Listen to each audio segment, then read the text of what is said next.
Put people first. Those were the words on the banners Saturday as an alliance of more than 100 trade unions, aid groups and charities rallied in London. The target of the demonstrators, the leaders of the so-called Group of 20 or G20, the leaders of the world's wealthiest nations. Organizers hoped for 10,000, but more than 35,000 people turned up, making this the biggest mass protest since the start of this economic crisis.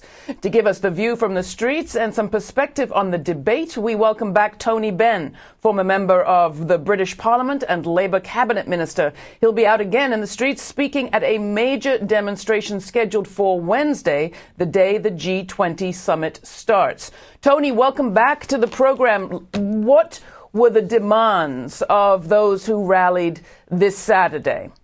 I never remember in my lifetime a time when the gap between the people and the governments was wide as they are now.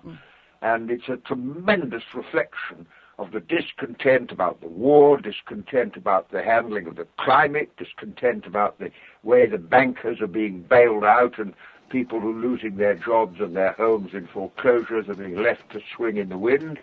And I think history will see this as quite a turning point, and the G20 is just the occasion for this to come out, but it's there very strongly all the time. What were people calling for? Were there concrete demands? Oh yes, well, it's very simple, I suppose. First of all, that we don't pretend that if we do the right thing, we can recreate this very system that's failed. I think that's the most important thing.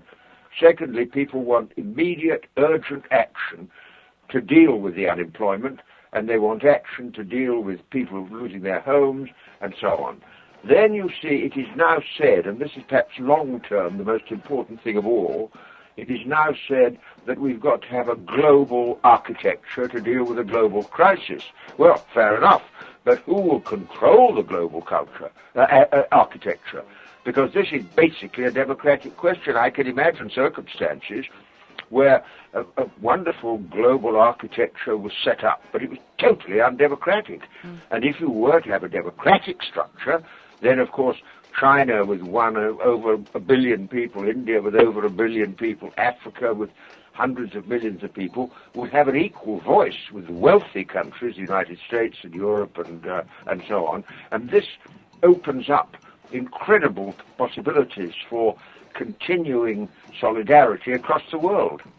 There are articles here, very little coverage of the demonstration, of course, but a few headlines on how Barack Obama is likely to receive a pretty chilly reaction or reception for his economic plan there at the G20 this Wednesday. How can you sum up what the attitude is towards what the American administration has done so far? Well, I think you have to be clear. Everyone must understand that Obama's election was widely welcomed, not just because himself, but because he awakened and reawakened in the United States a message of hope, which is the only way you're going to change anything. There are, therefore, great expectations. As far as the individual policies are concerned, I think his decision to send more troops to Afghanistan are highly criticized because, truthfully, we invaded it in 1839, 1879, the Russians went in, and so on. There's no hope of a military victory. The hostility towards, the attitude, shall I say, towards Palestine has not yet changed. And what we saw in Gaza was on a much bigger scale for them than 9/11 was. There's anxiety about conflict with Iran. As far as economic policy is concerned, I think people recognize he wants to make it work, and he is prepared to inject more public money into the economy, and that would be welcomed by Gordon Brown, the British Prime Minister, but would be criticized in Europe, where they have a more conservative approach. So there'll be a lot of debates. On the climate, it looks as if the United States is moving closer to a consensus, although there have been differences over the years on climate. To head off at the pass what will likely be some of the coverage this week, Tony, it may be that people hear that these protests that they're going to see this week are led mostly by anarchists, a marginal few, the same language we heard 10 years ago about the protests in Seattle. Just to anticipate some of that, what do you think people should be looking for in their reporting of this series of events that's going to be happening, most notably Wednesday, when you speak in Trafalgar Square? Well, we meet outside the American Embassy, then Trafalgar Square, and there are things going on. But the media and the police are playing up the idea of violence, partly to frighten people from attending, and partly to justify the fact that they're actually using anti-terrorism law to deal with domestic demonstrations.